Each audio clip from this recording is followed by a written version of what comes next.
Yeah. What's really happening? What's really happening? It's your boy OG Jiggavelli with another one of my great story times, man, of old Miami. You know what I mean? We gonna go back to 15th Ave. If you from Miami, you know what I mean? You know what 15th Ave meant to this culture. You know what I mean? So I'm gonna take you back 88, 89, when the Ave was in its glory days, right? All the way up to a little bit of the 90s. I'm gonna read a little bit from the book, and then I'm just gonna come out the top of the dome with it, you know what I mean? Because you know I lived it. I was there. You know what I mean? I'm gonna try to give y'all a feeling. So let's go. Check me out. Something about the air that I always loved was the consistent flow of money being exchanged. I remember days coming out without a dime, leaving with a pocket full of money, doing shit like house in the dice game when getting it started, or showing motherfuckers who had the best blow would get you paid. To be broke on the air was a sin to me. The air would always be a special place to me. I also like to be up on the air to see who was making moves I like. I was never a hater. I love to see niggas shine, and the air was where niggas came to show off their cars, jewelry, and to flex their money. I remember seeing Mike Tyson on the air with Convertible Burt. If you was anybody in Miami streets, you made your presence known on 15th Ave. I remember Trina, shout out to the Diamond Princess, before she was a rap star. I'm always gonna give the Diamond Princess her just due, because she was always a ghetto superstar. For the females, her mom had a beauty salon on 6-7. It used to stay jumping up there. They had a spot right in front of it that sold weed in front called Clear Bag. Y'all remember that Clear Bag? It was smoking for the most part. I don't care for it that much because the sacks was small. It was smoking, but it had little small clear bags, right? I think it used to sell out so much because niggas like me wanted the reasons just to pull up and flash a lot of money around Trina and her crew. So I think Clear Bag's success was it wasn't so much because of the quantity.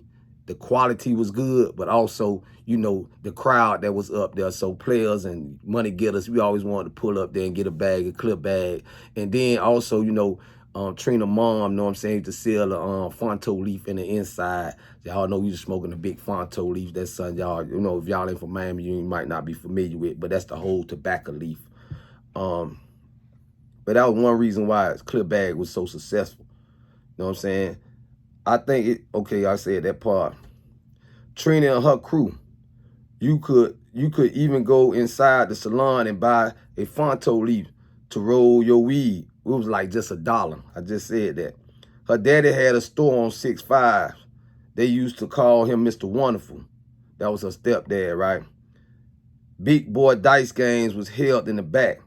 I never made it to that level in the game to gamble on that with that type of money. You know, I was a small timer there, little jit. Like we call, I was a jit then, so I wasn't at them big boy games at Mr. Wonderful spot. But you know, I know that money was back there, and there was some jits back there too. That you know what I mean. They used to house the game, or people had a little paper, so they used to be right back there. You know what I mean? But they were dropping a lot on the table back there. Back then, the Ave was the place to be. Every main event in Miami. After every main event, everybody came through the Ave. Everybody would come through the Ave and then ride over to Jumbo's on 75th and 7th Avenue. Shout out to Jumbo's. If you were one of the chosen ones to have a spot on the Ave, chances are your spot could pull at least 20,000 a day or even more. Talking about the ones that, you know, the guys that had the spots on the Ave, the big boys. You know what I mean? Now in 96, 15th Ave was losing its shine. So you fast forward up in 96, 15th Ave wasn't as kind of like as glamorous as it was. All the action was on 18th. Like I said earlier, 18th Avenue was jumping off the hook. Then 61st was jumping. Niggas with weights was on. Then you had the guys on the wall and the poker beans. They had a lot of weight on the wall. 2 shots of them boys in the poker bean. I used to go through there a lot because my baby mama stayed over there in the new projects, right there by, I just go on 18th Avenue and just go on to Scott Project. After hanging on the air for about an hour, I got bored and rolled over to 60. So, that's another part of the story. So I'm just gonna get into, I ain't gonna read all the books, so y'all gotta get the book to get the whole version of that story. But let me just tell you back in the days about 15 Ave, right? Back in the days, everybody even had songs out. It was artists, a little young artist out of Miami came out with a song, LaJuan Love. He had niggas get paid on 15th Avenue, and that was true. That was true.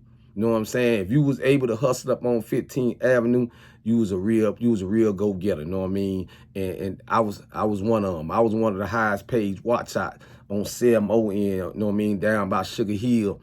Shout out to Big World and Peeping, you know what I mean, Speedy, you know what I mean, them guys like that there, shout out to Super Hen and Jet with Star Boulders, all them boys around there, Gucci, Spider-Man, you know what I mean, Booty Red, you know what I mean, just a whole lot. I'm not trying to name the whole hood, but yeah, 15 Ave was definitely a spot right up there by Miracles. That was my end of the Ave right there, 7071. It was a lot of guys, on 6'4" end, 6'3" end, Goombay, Block, Chop, Bayla, all them boys down there, Terrence and Sonny and Sweet and all them Cool Meal, all them on that end, man. I could go up and down the Ave for you, right? So back in the days, man, the Ave, it was lit. It was lit. It wasn't nothing to go down the Ave and see. I'm talking about Jaguars, Benz, you know what I mean? BMWs, all the foreigns around there. And then you see your donks. And then I can't forget about the Cadillac Bronx with the Trues and Vogues. You know what I mean? We be talking about the 80s too now. And then, back then it was good to put the Gucci tops, the Gucci inside. So, the car thing always been, a signature for real Miami boys. You feel what I'm saying?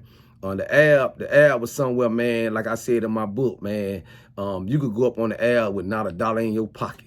It was just so many ways to make money back then if you was a hustler, right? Like I was saying in my book right there, I could go up there, buy me a set of dice and just sit out there and just shake the dice a few bit. Then before you know it, a crowd would grab it, you know what I mean? And I just house my dice. You know what I mean? See me on every head crack. You know what I'm saying? House man here. You know what I mean? The crack game do well. The house man do well. You know what I mean? That's just one way. Other ways, you know what I mean? People pulling up. They don't want to get out their car. They want to know who got the best blow or who got the best weed. It was ways to go right, to be that middleman in between and cop for folks, And not only that, you had guys that hitting big licks. They coming down the Ave. They know, you might not be up right now, but it ain't going to take long for your pocket to get right. So they breaking bread. So like I said, to me, back in the days, the going to Ave and not come back home with a pocket full of money was a sin, an actual sin. It was just too much money going through the streets back then, you know what I mean? And that was the motivation back then. That's the difference what I see now in the streets. Like, it's a lot of clouting going on. It's a lot of, I just want to be in the picture. I just want to be on the block, but I ain't making no money. That was never the case back in the day, not in my day, you know what I mean? For the young cats, the young street guys, you know what I mean? Everybody ate. Everybody ate, took all the way to the junkies that cleaned up the spot, that picked up all the paraphernalia, all the drugs, that people dropped down. Everybody ate, you know what I mean? Watch outs. That's one thing Miami was always known for when it came to hustling. We had a street structure, a code. You couldn't just freelance in Miami. What I mean by freelance, nowadays, if a joker got a little package, they could just go up on the corner or go on the project and just start, pushing their product. It wasn't like that back in the days. You know what I'm saying? You had to work up on it. We had lieutenants, we had bond men. A bond man, he got that name for being the one that was taking the most risks on the block, right? So if he got popped, his bond was ready. You understand what I'm saying? So it was just a lot of structure in the streets, man. And that's what's kind of missing. And I ain't promoting that type of things, but it was just a way that we ate, and everybody, it was harmony. Everybody ate, even to the old lady. If we was out in front of her apartment building, her bills would pay. It wasn't no such thing as nobody lights going off. You know what I mean? All the way to the kids that wasn't in the streets, that were maybe trying to go to school and be a basketball, football star, whatever. We laced their pockets. We made sure they had some tennis shoes. You understand what I'm saying? But the guys that like myself that was hard-headed, that was on the path to going in and out of jail, that's when the OGs grabbed us and they pulled us on in. You know what I'm saying? They pulled us on in because our mama couldn't do nothing with us. You know what I mean? Our pops might have been gone, like in my case, my dad out the picture. So the OGs, like, you know what I mean? Shout out to my boy Jet. You know what I mean? Rest in peace, man. He grabbed OG Gigavelli back then, Lil Jig. You know what I mean? He seen me, you know, hey, listen here, man. You gonna be down with me.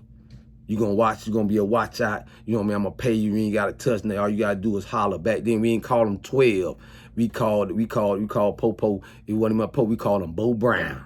Cause you know, in the city of Miami, they had that brown uniform on, right? The county boy, so we'll call him Bo Brown. So if we see Bo Brown get ready to come, you like in my case, come off 17th and finna hit the Ave, hit 15th Ave, I would scream, Bo Brown off 17th. If he coming from the West Way, down from 14th Avenue, I'm screaming, Bo Brown coming from 14th. Or back in the days, we seen them cars that we knew that was, you know, a familiar car back in the days, be them Chryslers and Crown Vics and stuff like that. We'd say, funny car coming through. And we would give the bomb man a head up not to go to the pack. You feel what I'm saying? All structure. Then we had the lieutenants. That's where you got that lieutenant from. You know what I mean? The lieutenant was the one that came and dropped down the package. Then he come through. He made sure everybody was paid. He turned over the shift. We had shifts and everything in Miami, man. Miami had a structure. You know what I mean? And it worked out for a long time. And then we already know what happened after that, right? A lot of the OGs, the originals, you know what I mean? Shout out to Musclehead, Silk, Big Ike, Bo Diddley, Boss Man, all them boys, Vonda, you know what I mean? Shout out to like Rick Brownlee, all these guys, man, that laid the foundation for us. They got snatched up off the streets.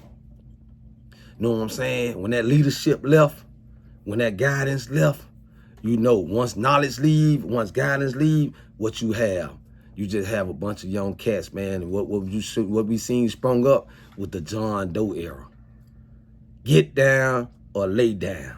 No rules at all. Either you screaming green bag or don't be up here when they come back. I'm gonna share that story with y'all later on, man. You know what I mean? But y'all been asking for it. I'm gonna give you real Miami stories from back in the days, how it was, you know what I mean? And that what I was telling y'all about, you know, just being able to come up and freelance, that was called short stopping in Miami. Short stopping is when you don't supposed to be serving that ain't your spot. You ain't laid the foundation. And that penalty there, that could have been, that's your ass. In a lot of cases, you know what I mean, that was a hot one to you. You know what I mean? But some cases, back in the days, you know, it wasn't so rapidly, it wasn't so, you know, violence is never good for the money. So you might have got an initial ass whooping, a beat down. You know what I'm saying? But nowadays in the John Doe era, when that John Doe era came through, them young boys wasn't putting no beat downs. They were popping first and asking questions later. You know what I mean? So y'all been asking about it, man. I shared a little piece of the book with you, but I gave it to you out your head, man, because that was old Miami back in the day. That was old Miami. But make sure y'all grab the book, Pressure, for real Miami stories, support, and get the book. You know what I mean? I'm not gonna give y'all the whole story out the book. You know what I mean?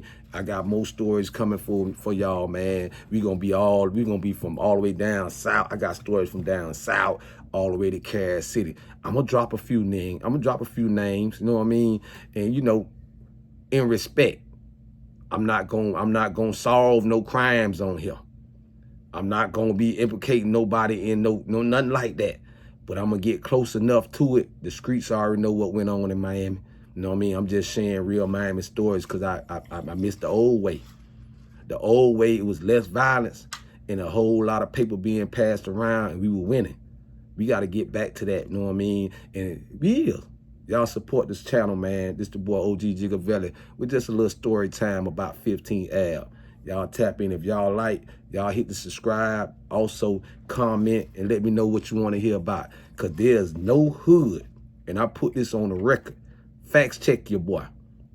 There's no hood from P. Ryan, Ghouls, all the way up to Carol City. I don't care if you're going to Bricks and Opalaka, the 40s in the sub. Oh, if you go to Robin Hood, if you go on Tutu Ave, Lil Haiti, Largemont, ask about Lil G. You know what I mean? I ain't got it. Hey, listen, I played it how it go. That's why I'm able to certify to do what I do. It's your boy G Gigavelli, all facts, no cap, boy. Y'all get in, tap in, hit that subscribe button up there. Make sure y'all tap in for more stories out of Miami, man. We coming back with the real Miami.